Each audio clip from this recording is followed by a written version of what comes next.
وعلیکم السلام ورحمۃ اللہ وبرکاتہ۔ بھائی نے سوال پوچھا ہے کہ نماز کے اندر خیالات وغیرہ کا آنا اور اس کا حل کیا ہے۔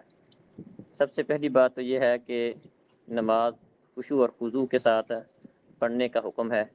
اور پوری توجہ بندہ اپنی نماز کی طرف رکھے، جیسا کہ نبی مکرم صلی اللہ علیہ وسلم سے پوچھا گیا تھا کہ نماز کا عبادت کا بہترین طریقہ کار کیا ہے، مل احسان ہو، تو آپ نے فرمایا کہ انت عبد اللہ کا انک تراہ فإن لم تکن تراہ فإنہ یراک، کہ آپ اللہ رب العزت کی عبادت اس طرح کرو جس طرح کہ آپ اپنے رب کو دیکھ رہے ہو۔ تو اگر یہ کیفیت نہیں بنتی تو کم از کم یہ والی کیفیت ضرور ہونی چاہیے کہ میرا اللہ مجھے دیکھ رہا ہے۔ تو کوشش یہ ہو کہ پوری توجہ کے ساتھ نماز پڑھے، لیکن بعض اوقات ایسا ہوتا ہے کہ توجہ کوشش کے باوجود بھی کچھ نہ کچھ خیالات آ جاتے ہیں، تو اس میں انشاءاللہ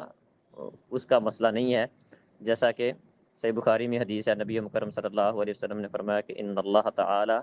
تجاوز عن امتی ما وسوست به صدورها ما لم تعمل او تتکلم، کہ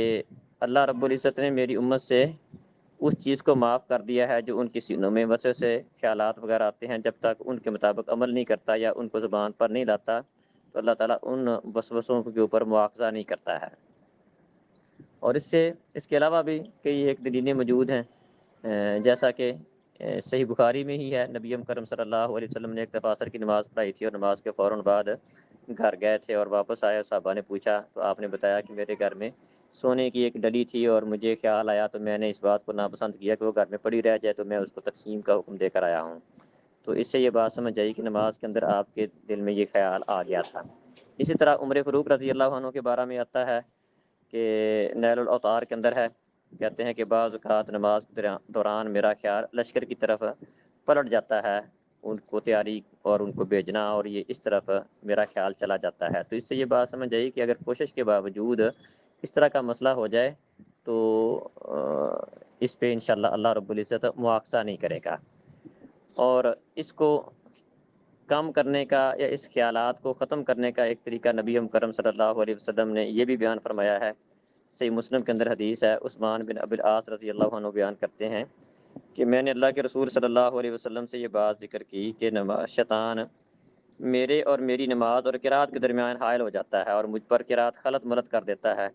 تو آپ نے فرمایا کہ شیطان کا نام خنزب ہے، جب اس کا اکسانا محسوس کرو تو نماز کے دوران اعوذ باللہ پڑھ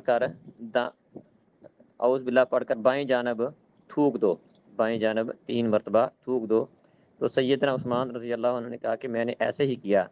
اور اللہ تعالیٰ نے شیطان کو مجھ سے دور کر دیا۔ تو یہ اس کا طریقہ کار بیان ہوا ہے کہ اگر کسی کو کوشش کے باوجود وسوسے تنگ کرتے ہیں، خیالات آتے ہیں،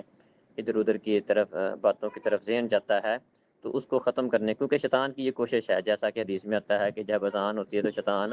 جہاں تک اذان کی آواز آتی ہے دور بھاگ جاتا ہے، اور اذان ختم ہونے پر واپس آ جاتا ہے اور نمازی کے دل میں مختلف قسم کے خیالات ڈالتا ہے تاکہ اس کی نماز کو خراب کرے۔ تو اس کو ختم کرنے کا یا اس سے اپنے آپ کو بچانے کا طریقہ کار یہ ہے جو اس حدیث میں، صحیح مسلم کی حدیث میں بیان ہوا ہے کہ 3 مرتبہ اعوذ باللہ پڑھ کر بائیں جانب دھتکار دیا جائے، تھوک دیا جائے، تو اس سے بھی انشاءاللہ وہ وسوسے اور خیالات ختم ہو جائیں گے۔ تو بہرحال کوشش کرنی چاہیے، عام روٹین کے اندر بھی اگر بندہ ذکر اذکار اور نماز کی قرآن کی تلاوت وغیرہ زیادہ کرتا ہے تو جب بندہ نماز میں کھڑے ہوگا تو اس کا دھیان نماز کی طرف زیادہ ہوگا، لیکن اگر عام روٹین میں بندے کا یہ ذکر و اذکار کا معاملہ، قرآن کی تلاوت کا معاملہ کم ہو